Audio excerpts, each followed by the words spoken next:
On the evening of Good Friday, a crowd of faithful fills the Basilica of the Holy Sepulchre for a particular and touching moment.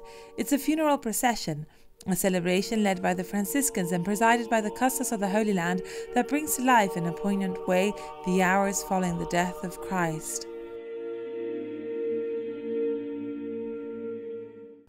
Accompanied by Psalm 50, the service begins with stops at the chapels of the Basilica, where the Gospel passages telling the last hours and sufferings of the Lord are proclaimed in different languages.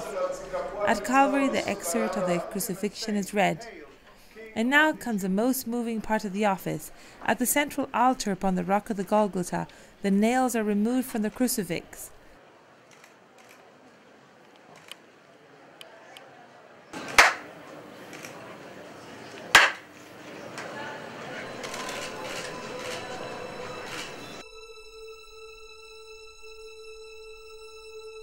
The crucified one is then laid on the stone of anointing.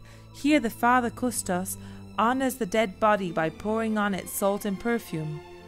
The last act of this funeral procession is played out at the tomb, where the body is symbolically buried.